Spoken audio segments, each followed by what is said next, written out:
নির্মল আলোয় গল্প পাঠের আসরে স্বাগত। এবারের গল্পটি লিখেছেন শিবরাম চক্রবর্তী।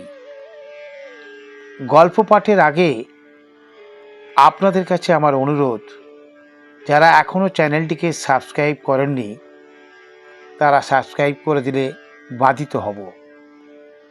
আর গল্পটি ভালো লাগলে অবশ্যই কমেন্ট বক্সে আপনার মূল্যবান মতামত জানাবেন। এবারের গল্প পড়শির মায়া। আমার বন্ধু নৈনিতাল যাবার আগে তার একটি তাল যে আমার উপর ঠুকে যাচ্ছে তখন তা বুঝতে পারেনি, টের পেলাম পরে। পড়শির মায়া কাটিয়ে যেতে হচ্ছে বলে ফোঁস করে একটা নিঃশ্বাস ফেলল সে। পড়শির প্রেমে তাকে বিগলিত দেখে আমি বিচলিত হলাম। প্রতিবেশীর প্রতি বেশি ভালোবাসা দেখছি যে, এর মানে আমার যে তাদের উপর খুব মায়া তা নয়। আমার অভাবে তারা মনে কষ্ট পাবে সেই ভেবেই আমার দুঃখ বলে তার আবার আরেক ফোঁস। আমি চলে গেছি এ কথা যদি তাদের না জানানো যেত। বাহা, আমি বলি তুমি চলে যাবে আর তারা সে খবর পাবে না, তা কি করে হয়? হয় যদি তুমি ভাই আমার হয়ে, মানে তুমি যদি আমার এই অভাব মোচন করো। না ভাই, আমি তোমায় ধার দিতে পারবো না, আমার টাকা নেই। আরে টাকার কথা হচ্ছে না, আমি বলছিলাম কি, আজন্ম তো বাসা আর মেসে কাটালে, দিন কতক বাড়িতে কাটাও না। আমি নৈনিতাল বদলি হয়ে যাচ্ছি কদিনের জন্য কে জানে। আমার অমন বাড়ি তো খালিই পড়ে থাকবে।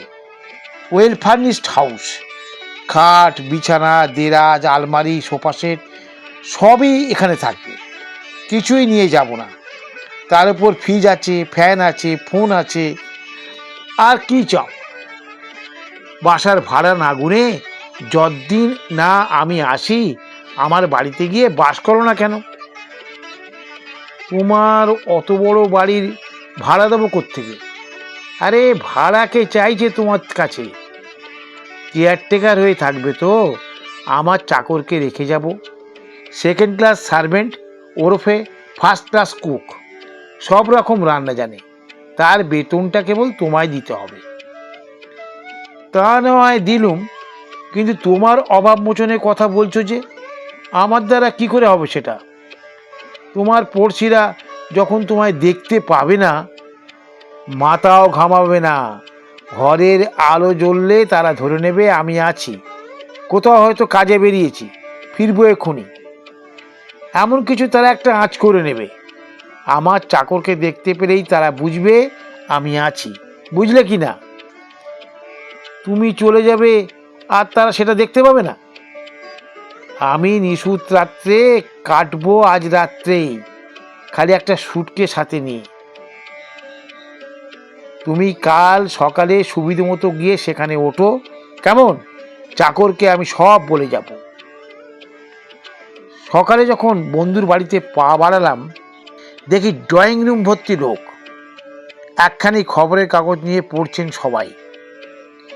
সেরা কুশন চেয়ারটিতে একটি যুবক ত্রিবঙ্গ হয়ে বসে। অপরিচিত হলেও আমাকে তিনি অভ্যর্থনা করলেন। আসুন, এই প্রথম আসছেন বুঝি এখানে, বলে তার পাশের আসনটিতে বসতে বললেন। তা হ্যাঁ, বলতে পারেন বটে, বলে আমি বসলুম। এ পাড়ায় সবে এসেছেন মনে হচ্ছে, তিনি শুধালেন আবার।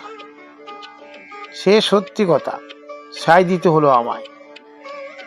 ভদ্রলোক আজ নেই, তিনি জানালেন। থাকলে এতক্ষণ চা হতো আমাদের। চাকরটা আছে, কিন্তু সে কোনো কথা শুনবে না, সে যেন কীরকম। আচ্ছা, আমি বলছি, বলে ভিতর গিয়ে চাকরকে ডেকে জিজ্ঞেস করলাম, এরা সব কারা রে? পাড়ার লোক, রোজ খবরের কাগজ পড়তে আসে সকালে, অফিসের টাইম হলেই চলে যাবে। তা একটু চাটা করে দাও না ভদ্রলোকেদের, দু চারখানা করে বিস্কুটও দিও থাকে যদি। মুখ মেকিয়ে সে চলে যায় চা বানাতে। দুপুরবেলা বিছানায় শুয়ে খবরের কাগজখানা নিয়ে পড়তে গিয়ে দেখি কাগজটা টুকরো টুকরো করে রেখে গেছে। 7 জনে মিলে পড়বার সুবিধে করতে কাগজখানা 9-6 করে ফেলেছে। এখন তার লেজা মুড়ো মিলিয়ে পড়া দুষ্কর। তবু জোড়াতলা দিয়ে পড়ার চেষ্টায় আছি। এমন সময় এক পাল ছেলে এসে হানা দিল। এসেই তারা আমার খাটের তলা থেকে 3টে ক্যারাম বোর্ড টেনে বার করলো। সেখানে যে ওগুলো লুক্কায়িত ছিল তা আমি জানতাম না। বার করে আমাকে বিন্দুমাত্র গ্রাহ্য না করেই খটাং খটাং করে ক্যারাম পিটতে শুরু করে দিল সবাই। ঘণ্টাখানেক পেটাবার পর ওদের একজন বলল, বিস্কুটের টিনটা বার করতো, ভারী খিদে পেয়েছে ভাই। বলতে না বলতেই ওদের একজন লাফিয়ে গিয়ে দেরাজের মাথা থেকে টিনটা পেড়ে আনলো। সবাই মিলে ভাগাভাগি করে নিতেই টিনটা ফাঁকা। চকলেটের বাক্সটা কোথায় আজ লুকিয়ে রেখেছে কে জানে, বলে একটা ছেলে। লোকটা কিন্তু ভারী চালাক। খুঁজতে খুঁজতে বাক্সটা আমার মাথার তলা থেকে বেরোলো, বালিশের নিচে থেকে। অথচ আমি বিন্দু বিসর্গও জানি না। এতগুলো উপাদেয় চকলেট আমার সম্মুখ থেকে আমার মুখের থেকে চলে যেতে দেখে দুঃখ হয়। মুখ ভার করে আমি তাকিয়ে থাকি। একটি ছেলে আমার মনের কথাটি টের পেয়ে এক টুকরো আমার হাতে তুলে দেয়। খান না, আপনিও খান, খান একখানা। তোমরা স্কুলে যাও না? আমি তাকে শুধাই। যাওনি কেন আজ? বা ভ্যাকেশন, যে সামার ভ্যাকেশন তো, এখন 1.5 মাস ছুটি। ও বাবা, আমার মুখ ফসকে বেরিয়ে যায়। চকোলেট পর্ব সাঙ্গ হবার পর ক্যারাম পেটা শেষ করে ফুটবল পিটতে তারা চলে যায়। সন্ধেবেলায় ড্রয়িং রুমে বসে আছি চুপচাপ। এমন সময় সকালবেলায় ভদ্রলোকেদের একজনের পুনরাবির্ভাব, তার পিছু পিছু আর একজন। কতক্ষণ এসেছেন? একজন শুধালেন। রেডিওটা খোলেননি এখনো? ভদ্রলোক বাড়ি নেই বুঝি? রেডিও আমার দোকানের বিষ, আমি জানাই। সে কি কথা, আজ একটা ভালো নাটক ছিল যে, বলে তিনি নিজেই এগিয়ে রেডিওটা চালু করে দিলেন। একে একে সবাই এলেন আমাদের রেডিও শুনতে। চাকরটা গেল কোথায়? তেষ্টা পেয়েছে বেজায়, এক গ্লাস জল পেলে হতো।